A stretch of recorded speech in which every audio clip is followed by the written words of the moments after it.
Yeah Peddapalli segment ఒకసారి చూద్దాం.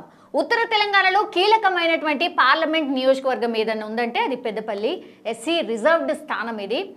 So ఇక్కడ కాంగ్రెస్ నుంచి అయితే V6 ఛానల్ అధినేత వివేక్ కొడుకు గడ్డం వంశీ అయితే కాంగ్రెస్ నుంచి, దెన్ బీఆర్ఎస్ నుంచి అయితే మాజీ మంత్రి కొప్పుల ఈశ్వర్, బీజేపీ నుంచి గోమాస శ్రీనివాస్ పోటీ చేస్తూ ఉన్నారు. పార్లమెంట్ పరిధిలోని 7 నియోజకవర్గాల్లో కాంగ్రెస్ ఎమ్మెల్యే అభ్యర్థులే ఆల్రెడీ మొత్తం అంతా క్లీన్ స్వీప్ అవుట్ అనుకోవచ్చు. అన్నిటి కాంగ్రెసే గెలుచుకుంది. సో 7 సిట్టింగ్ ఎమ్మెల్యేలు ఉండడం కూడా ఇప్పుడు కాంగ్రెస్కు ఇక్కడ కలిసి వచ్చే పాయింట్.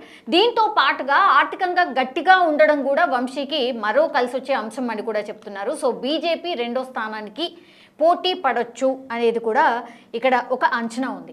వికాస్ మీ అంచనా ఏంటి? పెద్దపల్లి నిజంగానే కాంగ్రెస్ కి కంఫర్ట్ సీట్ అనుకోవచ్చు? మేము హైయెస్ట్ మెజారిటీ కాంగ్రెస్ కి ఇక్కడ నుంచి ఎక్స్పెక్ట్ చేయొచ్చు పెద్దపల్లి నుంచి. అవునా? ఎందుకంటే ఇక్కడ ఒకటి కోల్ బెల్ట్ కావడం, ఇంకోటి 7 మంది ఎమ్మెల్యేలు వాళ్ళే గెలవడము, అది కొంత వాళ్ళకి ప్లస్సే ఉన్నది. సో అది హైయెస్ట్ మెజారిటీ ఉంటుంది. 2.5 lakhs కంటే ఎక్కువనే వంశీ గారు గెలుస్తారు. 2.5 lakh మెజారిటీ కంటే అంటే ప్లస్ మెజారిటీ తోటే గెలుస్తారు.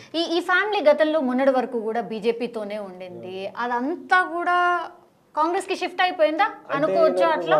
అంటే ఈయనకు వివేక్ గారికి బీజేపీ క్యాడర్ అంతగా లేదు. అక్కడ ఏమున్నది, కాంగ్రెస్ ట్రెడిషనల్ ఓట్స్ ఉన్నాయి, at the same time traditional Congress cadre అనేది ఉన్నది.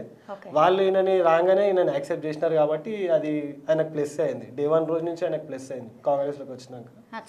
అండ్ ఇప్పుడు ఆడ 2 సెగ్మెంట్ల వీళ్ళ ఫ్యామిలీ వాళ్ళే ఉన్నారు, గడ్డం వినోద్ అండ్ గడ్డం వివేక్ వెంకటస్వామి గారు. సో వీళ్ళిద్దరు ఉండడం ప్లస్ అక్కడ కాంగ్రెస్ ప్రెజెన్స్ ఉన్నది. అండ్ బీఆర్ఎస్కి వచ్చే వరకు ఆ ధర్మపురి సెగ్మెంట్లో కొంత ఓట్ బ్యాంక్ పడుతుంది. ఈయన మాజీ మంత్రి కొప్పుల ఈశ్వర్ స్వయంగా పోటీ చేస్తున్నారు, ఏ మాత్రం ప్రభావం ఉండదంటారా? అంటే ఆయన అంటే బీఆర్ఎస్ అక్కడ ఇర్రిలెవెంట్ కావడం ఆయన ఏం చేయలేకపోతున్నారు. సో అది కొంత మైనస్ ఉన్నది. మరి ఆ లెక్కకు వస్తే ఇక్కడ మన కడియం శ్రీహరి గారు ఎక్స్ మినిస్టర్, ఇప్పుడు one of the important leader, ఆయన వాళ్ళ బిడ్డకు బీఫామ్ ఇస్తే వదిలేసుకొని మరి కాంగ్రెస్ లోకి వచ్చినారు. సో డిఫరెంట్ ఈక్వేషన్స్ ఉంటాయి. పెద్దపల్లి వరకు అయితే కొంత ఈయనకు ధర్మపురి సెగ్మెంట్స్లో పడతాయి, అక్కడక్కడ లిటిల్ బిట్ పడతాయి.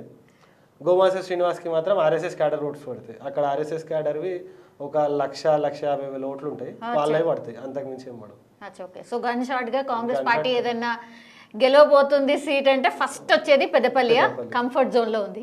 పెద్దపల్లి సీట్ ఆల్మోస్ట్ కాంగ్రెస్ ఖాతాలో.